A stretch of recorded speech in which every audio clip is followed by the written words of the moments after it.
So, ito po yung pick sheet. So, na-disassin na po gamit yung special tools natin. Then, remove, Sir Rani.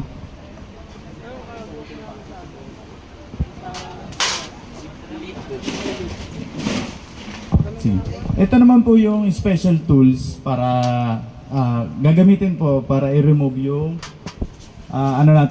primary sheave.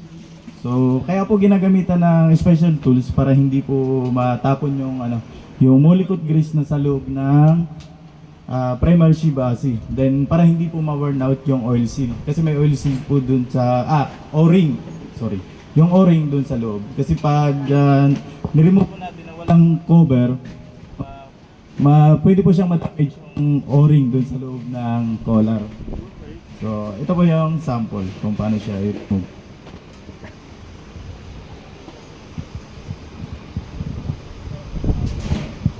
Para intact pa rin.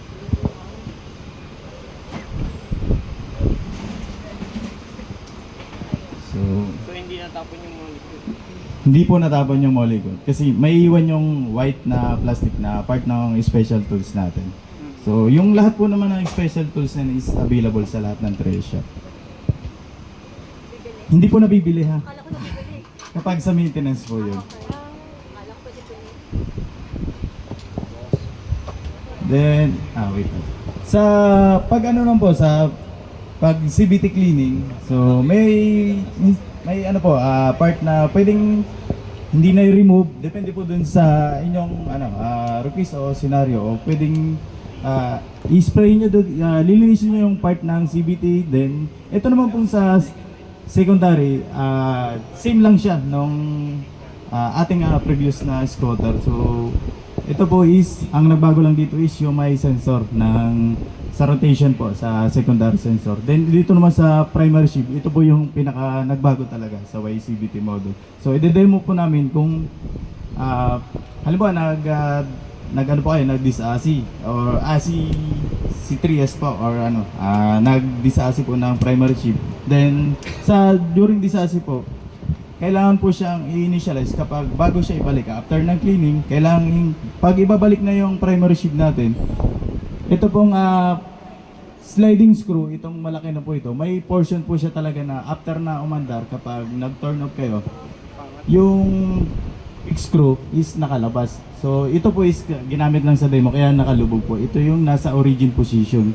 So i-demo po namin kung ano yung actual kapag nag-disassi. Pwedeng nakalabas, pwedeng nakalubog yung fixed screw. So, demo po ni Sir Ram. Then, i-demo po namin kung paano siya i-initialize ng manual.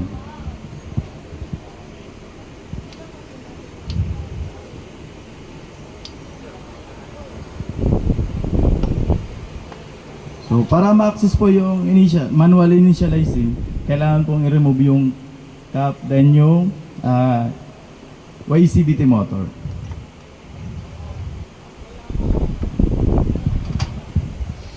Ayan siguro yung ginawa yung pinaka-una. Example na sila, palakas na.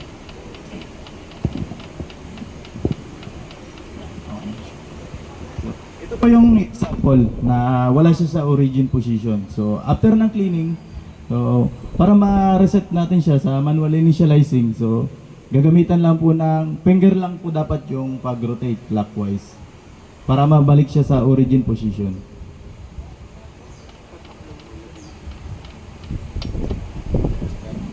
Then, okay na po yun. So, pag nabalik na po, pwede na ibalik yung starter motor, then yung cover.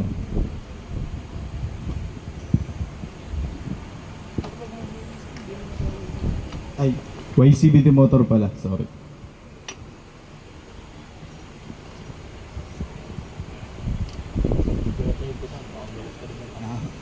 Hindi na po namin ihigpitan kasi maraming disasi-asi na kahapon pa din.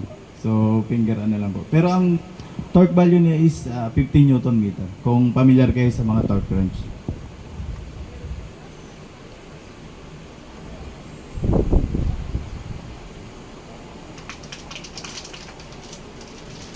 So, for example naman po, Tanong lang after ng dito, sir. cleaning, Tanong lang dito. may kuan ba dyan? May rubber siya dito, di ba sir? Kung minsan, sa mga nakikita namin, lumalabas yung rubber dyan. Anong nangyayari doon?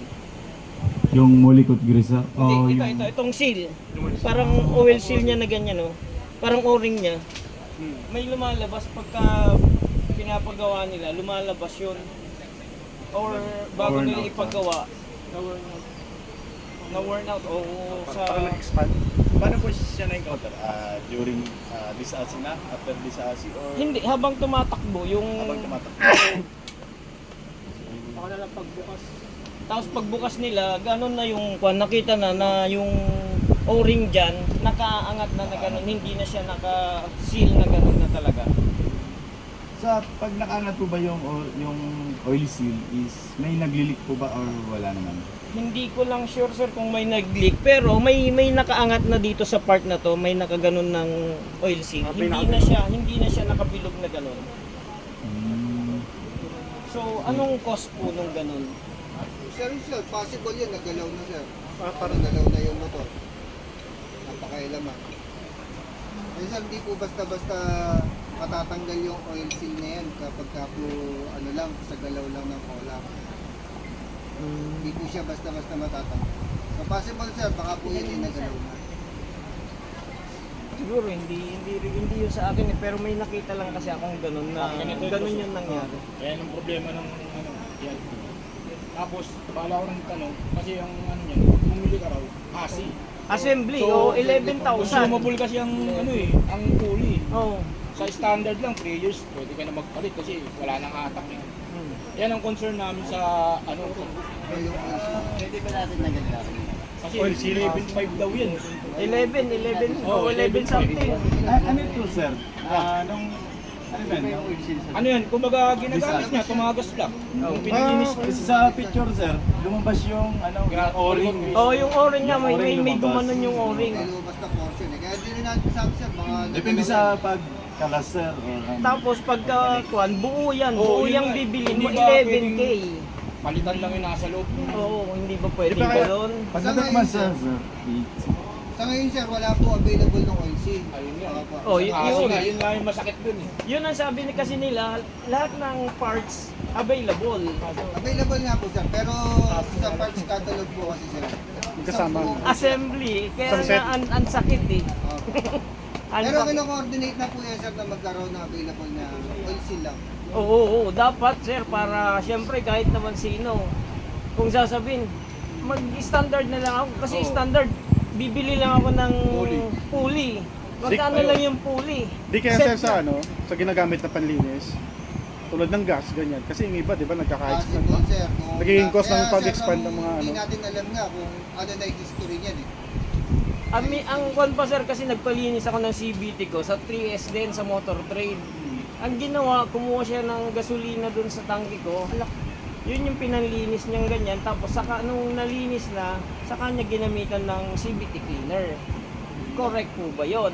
Mali sir yung gasolina kasi syempre rubber patch yan eh. Nasa motor trade siya sir. Dapat siya mismo, alam niya yun. Sa motor trade po sir. Munoz sir. Sa Muñoz. Oo. Ang Hindi ko lang kadalasan attention. talaga, may naka-experience niyan na ginagamit lang yung motor kasi sabi 25k bago buksan. Kahit akin ayaw nga pagbuksan eh. Pero meron may mga experience, tumagas na siya bigla. Tapos nga, ang papalitan niya, ASI. Yun sa president namin sa Ang laki ng Tecmax. halaga nun dahil ano nga. Oo. Nagpalit ng ganyan, 11 something. Bumili siya. Pre-order yun. Na-erase na naman po kahapon yun sir. Yung mga question eh. Ayun, nandito kasi si ganun din. President kahapon eh. Wala rin ako pumunta dahil dyan. Dahil siyempre owner din ako eh. Ayun, dapat sir, yung mga mekaniko nyo, lalo na sa 3S, alam na nila yun kung anong gagawin Tapos sa nila. totoo Hindi lang, na sila gagamit ng 1 year na gasolina. mahigit, wala pang tools talaga sa totoo lang. Yung ibang Yamaha, wala eh. Wala talaga. As in, wala. Kahit saan ka magpunta, ayaw rin lang buksan sa akin eh. Buga-buga lang. Dalawang beses na ako nagpabukas kasi buga-buga lang dahil nga maalikabok pa rin yung dumi. Kaya lang ayaw nila ubutin kasi wala nga raw tools. So ngayon meron na. ano sir? Yung tools na special Hindi, tools ano lahat ng pong Yamaha. branch o ano? Rodriguez. Motor trade kasi sir, late na... Hindi, kahit naman saan eh. Ang dami, karamihan. Sa ano lang, Mandaluyong lang talaga ang meron daw. Sa Eh, layo ko rin kasi ron eh. Dito, taga rito lang ako sa Montalban. Siyempre, nandyan din yung Rodriguez. Auto trade sir, late na po kasi talaga nabigyan itong special tools. Late po kasi Pero nag-coordinate pinaka-concern talaga nga namin, yun nga, dahil 11.5 yung ask, sobrang mahal. Kaya nga sabi rin sa akin, dapat nag-standard ka na. Dahil ang sakit sa bulsa eh, yung siguro mga 5,000, makakabili ka na ng isang set eh. Eh sa YECBT. Hindi ko na maintindihan sir. Test my pay.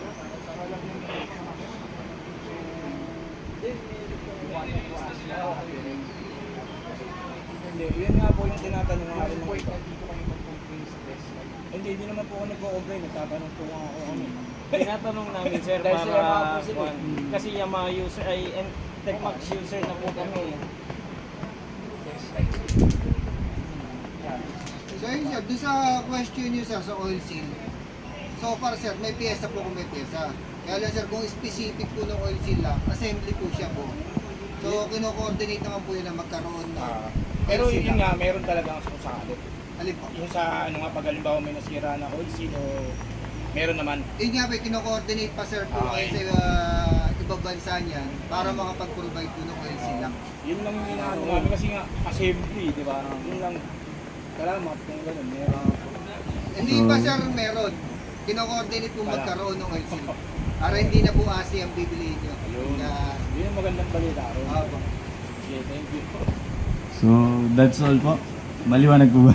So, kapag after naman po ng cleaning, so kapag ibabalik po is gagamitin pa rin yung special tools natin.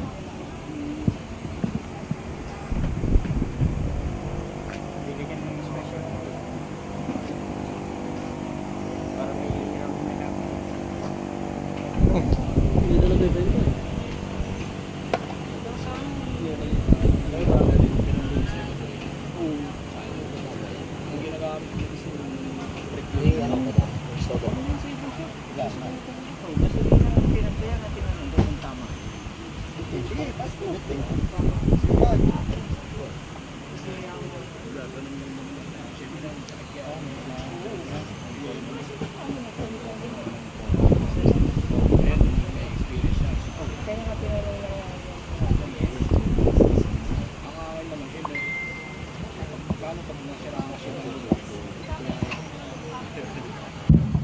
Sir, yung concern nyo naman po is na-raise na din ako sa management. Sa developer.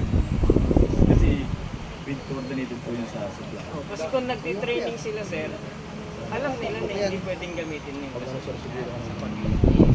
yun eh. Tinamaan niya ng tools mo.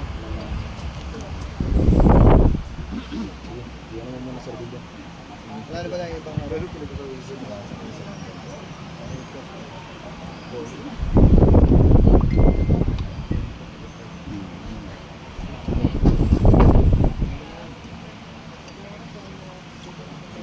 Install nyo na. Nakakabit. Siyempre, kawawa niya po lang.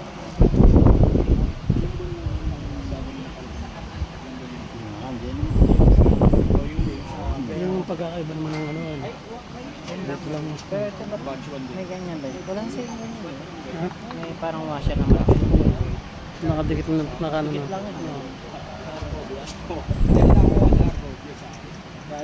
Okay na.